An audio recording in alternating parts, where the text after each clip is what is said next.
नमस्कार दोस्तों, आज मैं आपको चैत्र पूर्णिमा व्रत की कथा सुनाने जा रही हूँ। प्रेम से बोलिए भोलेनाथ की जय हो, विष्णु भगवान की जय हो। द्वापर युग में एक समय की बात है कि यशोदा जी ने श्री कृष्ण जी से कहा, हे कृष्ण, तुम सारे संसार के उत्पन्न करता, पोषक करता तथा उसके संहार करता हो।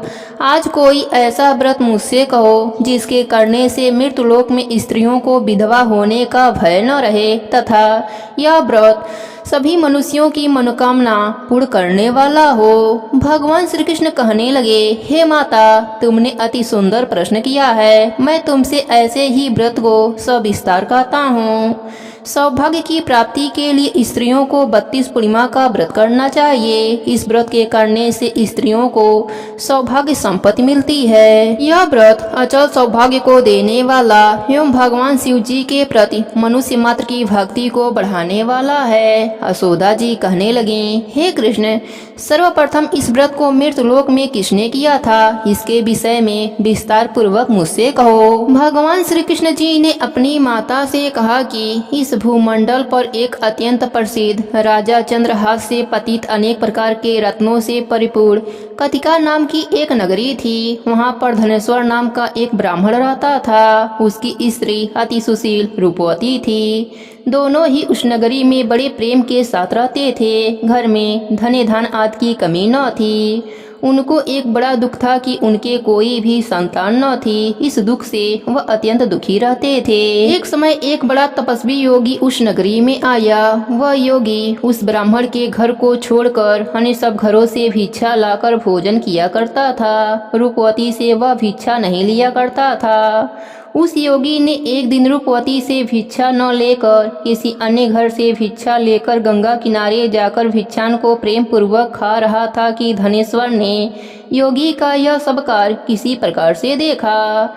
अपनी भिक्षा के अनादर से दुखी होकर धनेश्वर योगी से बोला, महात्मा जी, आप सब घरों से भिक्षा लेते हैं परंतु मेरे घर की भीख कभी नहीं लेते, इसका क्या कारण है? योगी ने कहा कि निसंतान के घर की भीख पतितों के अन्न के तुल्य होता है और जो पतितों का अन्न खाता है वह भी पतित हो जाता है। चूंकि तुम निसंतान हो अतः पतित हो जाने के भय से मैं तुम्हारे घर की भिक्षा नहीं लेता हूँ।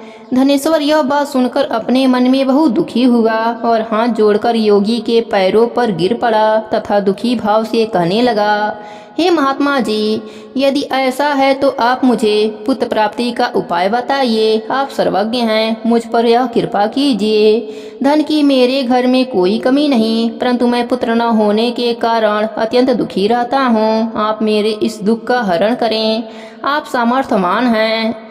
यह सुनकर योगी कहने लगा, हे ब्राह्मण, तुम चंडी की आराधना करो। ब्राह्मण घर आकर उसने अपने पत्नी से सब वृतांत कहा और तप करने के लिए वन में चला गया। वन में जाकर उसने चंडी की उपासना करी। चंडी ने 16वें दिन उसको सपने में दर्शन दिया और कहा, धनेश्वर, जाओ, तेरा पुत्र होगा परंतु वह 16 वर्ष की आयु में मृत्यु को प्राप्त हो जाएगा। ब्राह्मण ने हाथ जोड़कर कहा, माँ, कोई ऐसा उपाय बताइए जिससे मेरा पुत्र अल्पायु न रहे। तब माता ने कहा, अगर तुम दोनों स्त्री पुरुष 32 पूर्णमासियों का व्रत विधि पूर्वक करोगे तो वह दीर्घायु होगा। प्रातः काल होने पर इस स्थान के समीप ही एक आम का वृक्ष दिखाई देगा। उस पर तुम चढ़कर एक फल तोड़कर शीघ्र अपने घर चले जाना।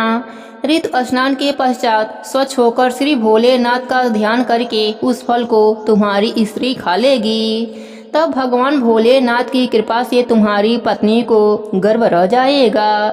इतना कहकर माता अंतर ध्यान हो गईं। जब वह ब्राह्मण प्रातः काल उठा तो उसने उस स्थान के पास ही एक आम का वृक्ष देखा जिस पर एक अत्यंत सुंदर आम का फल लगा हुआ था। उस ब्राह्मण ने उस आम के वृक्ष पर चढ़कर उस फल को तोड़ने का प्रयत्न किया परंतु वृक्ष पर कई बार प्रयत्न करने पर भी वह न चढ़ पाया। तब उस ब्राह्मण को बहुत चिंता हुई और विघ्न विनायक श्री गणेश जी का वंदना करने लगा। हे दयानिधे, अपने भक्तों के विघ्नों का नाश करके उनके मंगल कार्य को करने वाले, दुष्टों का नाश करने वाले, रिद्धि सिद्धि को देने वाले, आप मुझ पर कृपा करें। मुझे इतना बल दें कि मैं अपने मनोरथ को पूर्ण कर सकूं। इस प्रकार गणेश जी की प्रार्थना करने पर उनकी कृपा से ब्राह्मण वृक्ष पर चढ़ गया और उसने एक अति सुंदर आम का फल देखा। उसने विचार किया कि जो वरदान से फल मिला था वह यही है और कोई फल दिखाई नहीं देता। उस ब्राह्मण ने जल्दी से फल को तोड़ा और घर आकर अपने स्त्री को दे दिया। उसकी स्त्री ने अपने पति के कहे अनुसार उस फल को खा लिया और वह गर्भवती हो गई। देवी जी की असीम कृपा से उसे एक अत्यंत सुंदर पुत्र उत्पन्न हुआ जिसका नाम उन्होंने देवी दास रखा। माता पिता के हर्ष और शोक के साथ वह बालक शुक्ल पक्ष की चंद्रमा की भांति अपने पिता के घर में बढ़ने लगा। भवानी की कृपा से वह बालक बहुत ही सुंदर, सुशील और विद्या पढ़ने में बहुत ही निपुण हो गया। दुर्गा जी की आज्ञा अनुसार उसकी माता ने 32 पूर्णिमा का व्रत रखना आरंभ कर दिया था जिससे उसका पुत्र बड़ी आयु वाला हो जाए। 16वां वर्ष लगते ही देवी दास के माता पिता को बड़ी चिंता हो गई कि कहीं उसके पुत्र की इस वर्ष मृत्यु न हो जाए।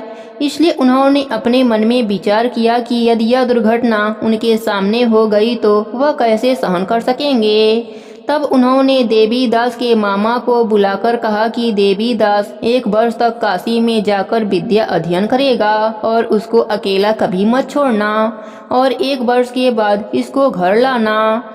ब्राह्मण और उसकी पत्नी ने अपने पुत्र की मंगल कामना के लिए दुर्गा माता की आराधना और पूर्णिमा का व्रत करना आरंभ कर दिया था। इधर मामा और भांजा रात्रि बिताने के लिए एक गांव में ठहरे। उस दिन उस गांव में एक ब्राह्मण की अत्यंत सुंदरी गुणवती कन्या का विवाह होने वाला था। संयोगवश होने वाला दूल्हा काना था। यह बात वर के पिता ने छिपा कर रखी थी।